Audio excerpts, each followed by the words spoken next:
Welcome, everyone, to another edition of Marketing the Invisible. My name is Tom Poland, beaming out to you from little Castaways Beach in Queensland, Australia, joined today by Mike Giannulis. Mike, very, very good afternoon, I think it is for you. Welcome to the show. Yes, I'm very, very thrilled to be here. Thank you for the invite. Where are you based, Mike? So I'm in Tampa Bay, Florida, Tampa in Bay? the States. Yeah, Yeah. home of Tom Brady, Yeah, right now. and Mike Levin, our business manager, lives there as well. So Oh, awesome. between Tom and Mike, you're a good Yeah. company. Well, they are. So for those of you who don't know, Mike is quite an extraordinary individual who's achieved really incredible things personally, but also in business, his superpower is taking words and turning them into clients. In broad terms, he helps leaders and entrepreneurs live better lives and build bigger businesses.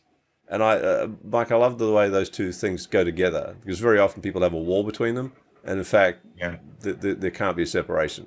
He's a serial entrepreneur, master copywriter who helps business owners grow their companies and instructs copywriters, he's the copywriter's copywriter, on creating high converting and compliant ads, which is very important these days with regulations, and sales content. So the title that Michael has very generously agreed to share on by our invitation is How to Grow Your Business with Copywriting. Mike, our first question starts now. I should say, I'll cut that bit out. Mike, our 7 minutes starts now. Question number one, who is your ideal client? So my ideal client is actually an existing business owner who wants to grow their company and needs help with marketing and sales and even some operational stuff, but they want to grow. Oh, That's interesting. the main thing. Okay, thank you. Question number two, 6.5 minutes left. How would you describe the problem that you solve for them? I think the biggest problem that I solve for people, especially when you're the owner, is you really can't see what you truly have. I deal with this too. It's very hard for me to sell myself.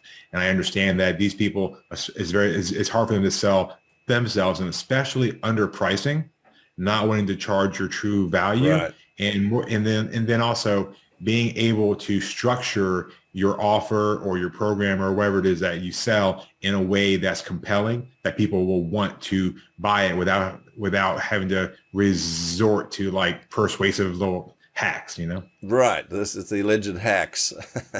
Yeah. So folks, just please listen up to this, because this is the number one problem that I encounter with hundreds, if not thousands of clients over the last 40 something years, is how do you articulate your value proposition in such a way that it's clear, but it's also magnetically compelling, and that the value is obvious, because very often price is only an issue when value is a mystery.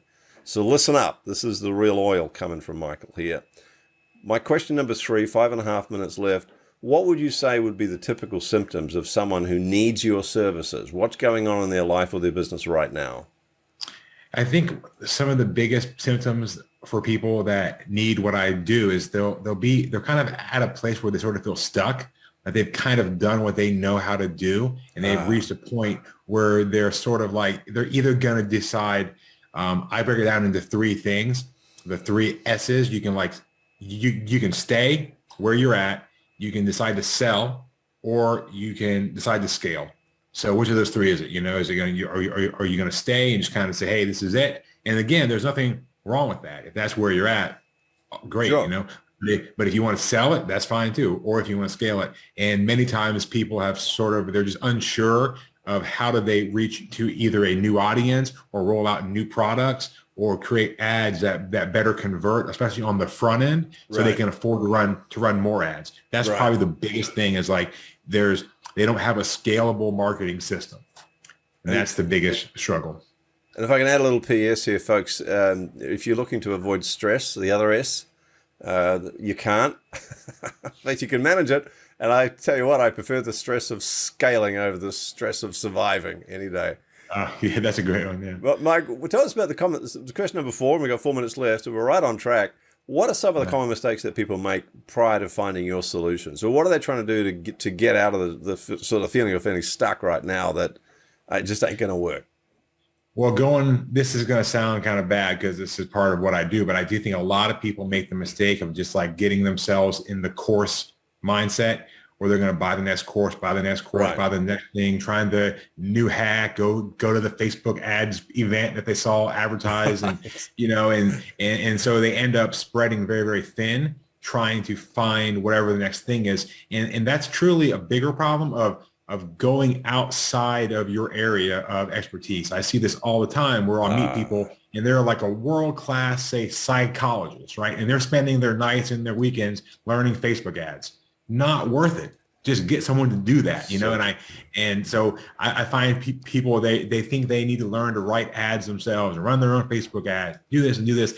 It's very, very, very hard to do those things without the help or the experience. So if you're already an expert, focus in on that and find the help, find the support. Don't try to do it all on your own. I get it. Maybe you have to at first, but as fast as you can, get some help. One of the big secrets of success is you don't have to be that smart. You just have to be smart enough to know how dumb you are and get help.